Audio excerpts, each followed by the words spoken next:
sekalian, saya Arif Abdullah ini sebagai mediator di pengadilan agama ini. Terima kasih atas kehadirannya. Sesuai ketentuan sebelum perkara cara yang diajukan oleh Ibu Alifia ini dan untuk persidangan Bapak Ibu sekalian wajib mengikuti proses mediasi ini dengan baik. Gimana, setuju?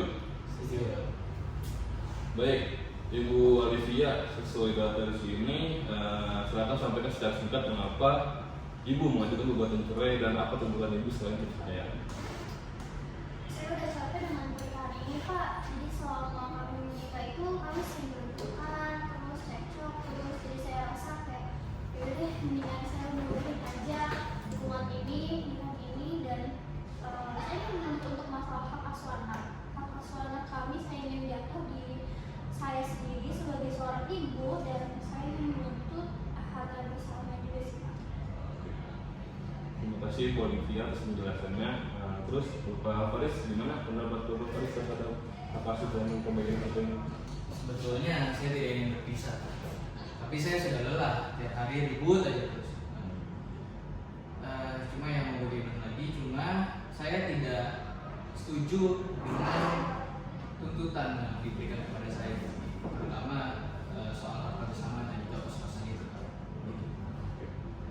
Baik, terus Bapak mungkin perceraian akan melanjutkan. Mari fokus kepada konsekuensi hukumnya yang akan disingkatkan, yaitu hak asuh anak dan harta bersama. Kalau nggak salah ada mobil dan kos-kosan, Pak. Iya. Dari poin A yang saya baca, anak bapak dan ibu berusia 7 tahun. Bagaimana komitmen agar bapak dan ibu agar anak tidak menjadi korban? Mungkin dari Ibu Olivia. Saya tetap pengen anak saya ini tetap di saya, karena ya saya sebagai ibunya, saya yang memikirkan, saya yang mengasuhnya. Jadi ya daripada kalau di bapaknya ntar malah nggak jelas gimana, jadi saya aja sih. Ya kalau dari saya sih saya setuju terkait hak asuh anak jatuh kepada Ibu Alifia. Tapi dengan satu syarat, yaitu di perjanjian dicantumkan bahwa setiap hari Sabtu dan Minggu anak tersebut, adik saya, itu bisa saya jemput dan ya waktunya bersama saya tiap Sabtu dan Minggu. Saya ingin itu tercantum di perjanjian. Itu aja sih. Oke, baik. Jadi menurut Ibu Olivia ini nanti anaknya bakal tinggal sama ibu dan mungkin hak asuh anak bakal turun kepada ibu. Tapi dengan persyaratan Bapak Faris yang bertemu anaknya setiap minggu, Ibu setuju? Oke. Untuk poin asuh mungkin sudah disepakati dan kita lanjut ke poin kedua, yaitu harta bersama. Ada 2 mobil katanya, satu mobil sedan dan satu mobil SUV. Gimana pembagiannya, Pak? Kalau mobil mungkin begini saja ya. Kalau saya kan biasa kerja pakai yang sedan dan yang SUV itu jarang dipakai. Mungkin biar adil, bagaimana jika yang mobil sedan itu jatuh ke tangan saya dan SUV untuk Ibu Alifia saja, karena biasanya saya berangkat kerja pakai mobil sedan. Untuk Ibu Olivia, gimana? Setuju dengan pendapat Bapak Faris? Ya intinya saya tetap dapat mobil itu sih, Pak. Mungkin yang poin mobil disepakati dan mungkin lanjut ke poin yang harta bersama tentang kos-kosan. Banyak ya harta kalian berdua ya. Ini adalah aset utama. Nah, menurut Ibu Bella, pembagian rata dan pembagian Bapak Anton. Mungkin Bapak Anton dulu yang menjelaskan sebagai kepala rumah tangga. Kalau menurut saya, itu kos-kosan itu kan memang harta warisan ya dari orang tua saya. Dan memang saat pengembangan itu tidak dikembangkan sepenuhnya oleh uang Ibu Alifia. Oke. Jadi saya merasa ya itu saya kembangkan juga dengan hasil jerih payah saya juga. Dan terutama apalagi kos-kosan itu kan warisan orang tua saya. Jadi saya tidak setuju apabila dibagi 50-50. Gitu kan.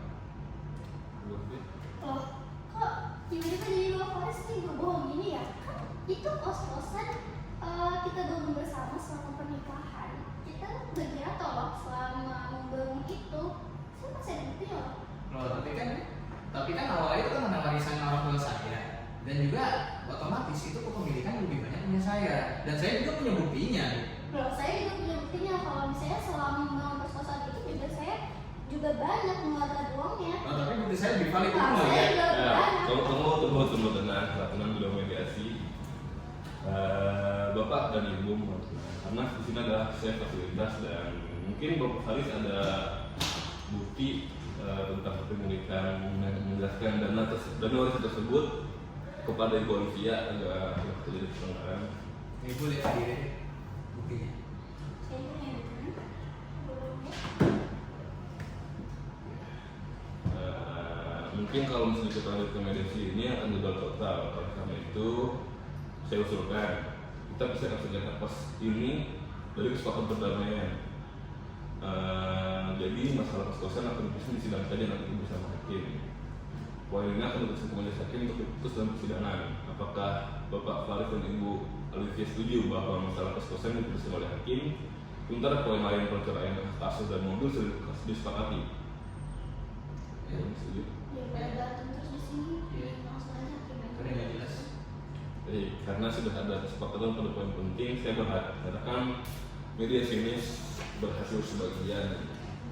Saya akan membuat laporan hasil mediasi dan kesepakatan perdamaian yang memuat poin-poin yang disepakati, yaitu pertama ada perceraian yang disepakati, lalu kedua hak asuh anak diberikan kepada Ibu Olivia dengan hak Bapak Faris menjemput setiap Sabtu Minggu untuk diajak bermain di sana. Lalu kedua ada hak bersama itu berbentuk mobil sedan untuk Bapak Faris dan mobil SUV untuk Ibu Olivia. Lalu yang harta bersama ini kita gagal disepakati dan diserahkan kepada majelis hakim untuk diputus dalam persidangan.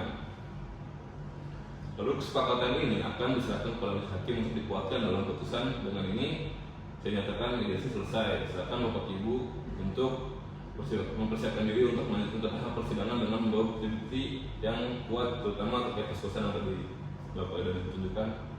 Terima kasih sekali sama Ibu. Waalaikumsalam warahmatullahi wabarakatuh. Sampai lagi ya.